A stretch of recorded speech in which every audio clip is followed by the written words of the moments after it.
Welcome to Our Girl Relationships. We talk about the problems people face in their day-to-day lives. Let's start with the video. I, female, 37, have been married for 2 years, dated for 3, to my husband, Jake, male, 36. We're both very committed to the idea of a strong family bond and share a link with our parents and siblings despite everyone living in different places. So we always try to make the time to visit, keep up with the lives of our nephews and nieces, and especially stay in touch with our parents. It's a little tough sometimes because my parents weren't exactly welcoming of Jake when we first got married. To be honest, there's absolutely no reason. My mom just thinks he had a bad vibe. And even Jake's mom was a little cold towards me because she's always been a smother, not a mother. To her, I was taking away her baby boy. I mean, yeah, these issues haven't completely gone away, but it has only been 2 years into the marriage. And I kind of get it because Jake's dad passed away when he was 12 or so. She was the only parental figure he had, so I always assumed their bond was close. About a year ago, Jake told me that he was going to visit his mom and help her with a routine medical checkup. We live in Oklahoma and mother-in-law lives over in California, so I was surprised that he decided to travel last minute. But I knew it was important that he be there for his mother. I mean, hospitals can be scary, especially when you're old. When he got there, I got a call from him in tears saying that his mom had been diagnosed with early-stage breast cancer. This was terrible, and I immediately wanted to be there for him. I told him, Jake, that's terrible, and as strong as you are, you can't handle this alone. Let me be there for you. He was too overwhelmed to give me any response, but he told me that it wasn't going to be the best idea for me to come over right then and there. I was understanding of his perspective, and maybe his mom wanted it to be about family alone, so that was also a part of it. Anyways, he came back to OKC and told me that he was going to have to take time out of his life to be there for his mom. He meant that he was willing to quit his job, move back in with his mom, and stay there with her to help her through the journey. I was adamant that I could also move with him, and even if I don't stay at their house, we could at least be in the same state. He said that he didn't want me to drop everything, and my job and my friends were here. That too made sense, since I was from Oklahoma itself, and his home state was Cali. My network was here, and although I was willing to drop it all and be there for him, Jake convinced me to stay and work it out long distance for the time being. I agreed to this, and we began an LDR for a year.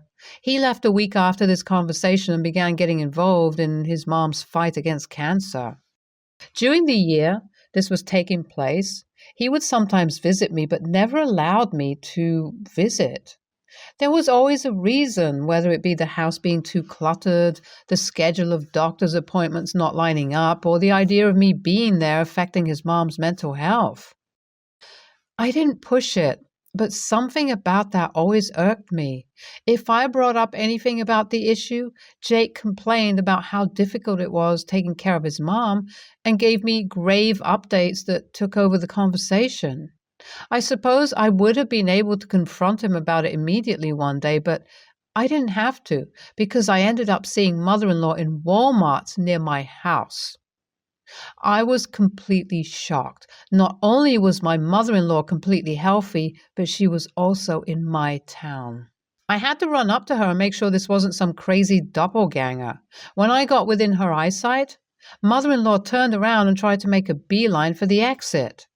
At this point, I wasn't going to leave without finding some answers, so I shouted, "Hey, Barb," mother-in-law's name, "is that you?"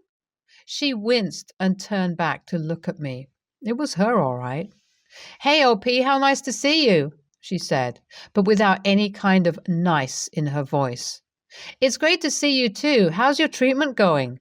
Jake tells me that it's pretty bad. I hope your doctor cleared you to come here. I mean, traveling seems like a massive struggle, especially for someone in your condition." I could tell that my asking her had her flustered, and her response was a vague mess.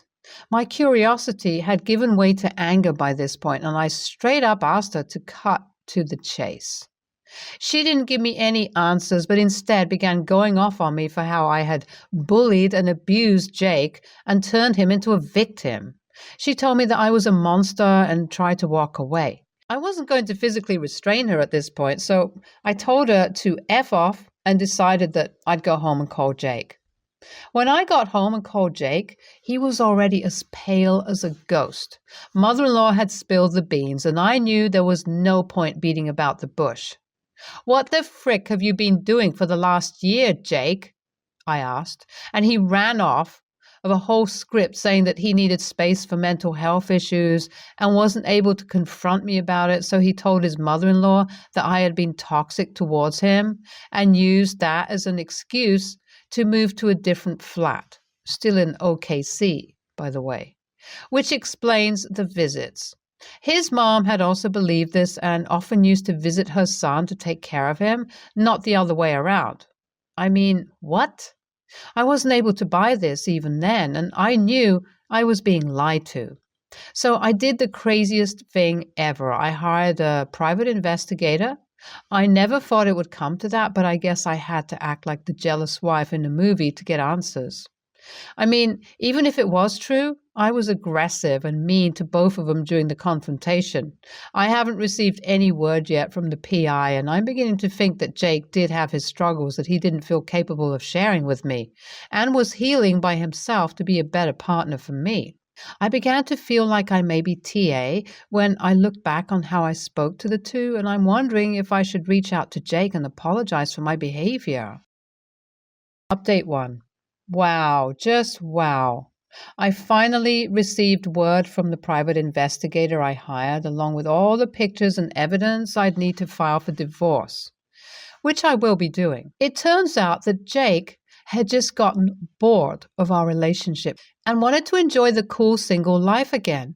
But he didn't want to lose money or get stuck in a bad divorce. So he lied to his mom about me, saying that I am an abuser, then found himself a studio apartment which he used as a bachelor pad for getting drunk and banging random women every other week. The PI tailed him to a bar once and even managed to record him boasting to a friend on call that he's going to get off easy.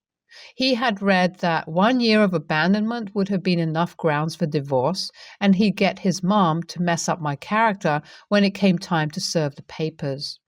I genuinely cannot believe how stupid, petty, and mean this man is. I would have been hurt if I knew he had gotten bored of us and wasn't excited for the future, but it would be nothing close to this. He didn't have the guts to have an adult conversation with me and decided to spin a web of lies to live the way he wanted. Update 2. I've talked to my mother-in-law about everything because, to be honest, I genuinely wanted to know how aware she was of the situation. It turns out she had completely bought into the OP as an abuser story and didn't even realize that Jake had told me that she had cancer. I texted her once to talk and meet up while she was still in OKC, and she agreed. I went ahead and brought the private investigator's proof, tapes, and the conversations I had with Jake about mother-in-law having cancer. She was devastated and had no clue her son would be able to stoop so low. I know she was a mama bear, but this was too much for her to defend. I got a promise from her that she'd back me up in the divorce settlement and that she wouldn't tell the court any of Jake's lies. That was a positive ending for me, and I was happy that she understood how badly I had been screwed over by Jake. Update 3. I told my family about it, and they are livid. I mean, I had told them not to do anything extreme or show up screaming and shouting under Jake's apartment, but they still commented on all of his social media posts calling him out and telling the entire world what a dick he is. My parents have also come to visit me, and my siblings are flying in from out of state soon to give me emotional support. After the whole social media fiasco, I got a call from Jake asking me to tell my family to take down their comments because it was affecting his mental issues. I guess nobody told him that I had discovered all of his shit, and I basically told him that I knew what he was up to, had evidence to support me. His mom was on my side, and that I'll be serving him papers soon. Then I hung up in his face. It was, I kid you not, the most satisfying thing I have ever done. He hasn't responded after that, and I know I'll be getting a victory in the divorce, along with a supportive family to help me through this betrayal. You guys have also been really kind, and thanks for the comments suggesting good attorneys in the area. NTA, NTA, NTA. Oh my God. Thank goodness you were just married for 2 years because this guy has problems. I can't believe he'd go to such lengths just to save face and not be open about wanting to end a relationship. LMAO. Jake got what was coming to him. I'm glad you were able to figure out what was up, OP.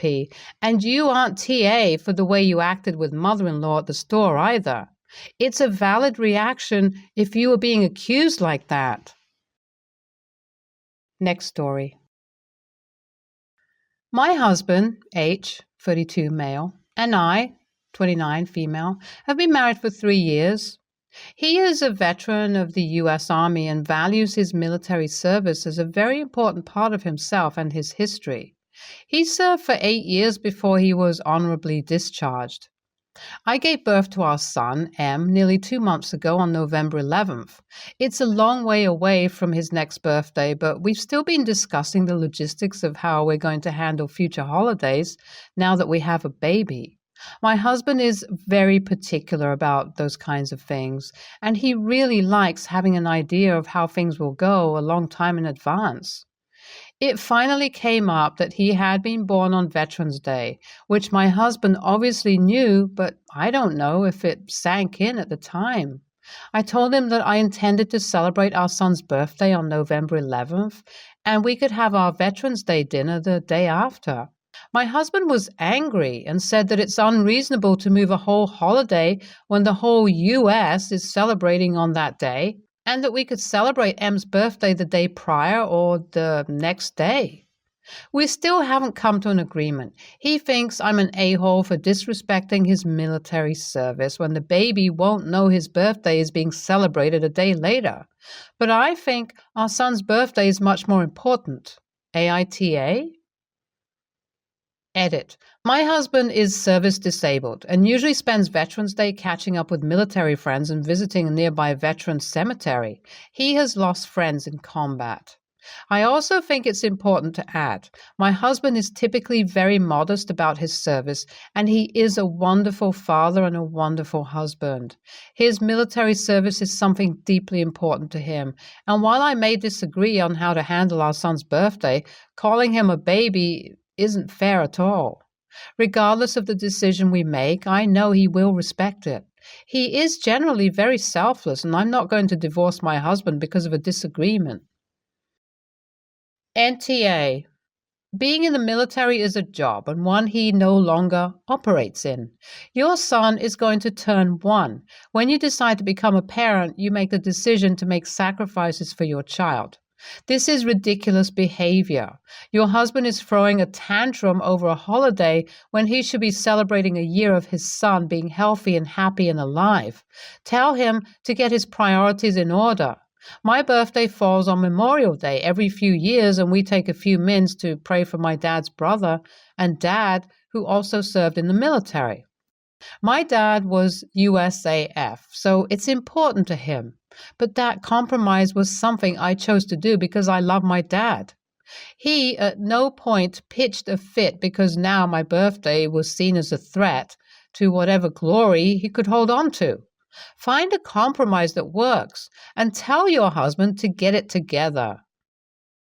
NTA. Does your husband also celebrate the U.S. Army birthday on June 4th? It sounds like his self-image may be overly invested in being a veteran because he hasn't done much since. He needs to move on with his life. He should be thanked and celebrated for his service, but he needs to develop a life beyond that. Your son's actual birthday should be more important. I'm a Desert Storm veteran. Memorial Day is depressing for me because that's when memories of lost friends are strongest. Your husband may have irrationally strong feelings about Veterans Day for reasons of his own. You should ask if he's able to explain why Veterans Day is so important to him. However, as other folks have pointed out, it's a minor federal holiday. Banks might be closed, but most businesses don't, and many veterans don't celebrate it at all. Choosing to celebrate on an adjoining day or even waiting for the weekend would not be a big deal to most of us. Your NTA and your husband sounds special. Veterans Day 2023 is November 11. The public holiday is November 10. Can your husband selfishly monopolize that day instead? You know, since he's really concerned when the rest of the U.S. is honoring selfless acts of military service? Next story. So my daughter, 14, is in 8th grade, and the whole school is by the public high school. There is a program that allows 8th graders to go experience the basics of chemistry, biology, med, and engineering classes. The kids would go over to the high school in the morning for a class and miss their elective of the day, so like art class or gym class. It's a pretty good program, but it is only for the top students in middle school, basically the best of the best. They also do it for students who are great at literature or arts, but my daughter falls into the science one. My oldest kids before her both did it, but my middle child didn't get in. So my daughter gets in trouble a lot. Sometimes it is for small things, for not having her stuff for class, but other times it's for more important things. Just this year, she picked the lock to an art classroom to get some coloring tools. I'm talking to the principal at least once or twice a year, not to mention how many times she has come home with a pink slip. It's like a warning. She's the class clown and really bright. No punishment that I have tried made it stop. So today we got the letters who will be getting into the program. It will start next week until she graduates. If you don't get in, the letter always tells you why. Usually it's your grades. Well, we opened it today and it basically said she had the grades to do it, but due to her discipline record, they will not accept her into the program. She was very upset and asked me to try to appeal it. There is a process for the school, but I told her no, that this is the consequence of her actions and that I have warned her they will catch up. She called me an ass, and my husband is also not happy about what I said. Edit. She has been evaluated. All the kids were. We also thought she was bored with the class, so she got moved up and she flunked out. She has been to therapy, but we stopped after she refused to talk to anyone. We tried for 9 months. She would sit in silence. NTA. I'm not sure how I managed to get 2 responsible children to adulthood without bad grades or detention or drugs or troublemaking and turn them into lovely married humans that have good jobs and own their own homes and have nothing to post about me here. Because in Reddit land, I have been pissing off the perfect parents today. So I shall continue. This child is not mature enough for this academic program. It's quite clear. All these people dogging on the mom that she is affecting her education. No, she isn't. This is an advanced placement program. My children participated in my community as well. The poor behavior, bad attitude, and general lack of regard for boundaries that this child has shows her immaturity, and she should not be rewarded with an advanced placement program because while grades may be acceptable, she will not adapt well. It's hard, it's challenging, it's fast-paced, and there are rules. Clearly, she has no interest in playing by the rules.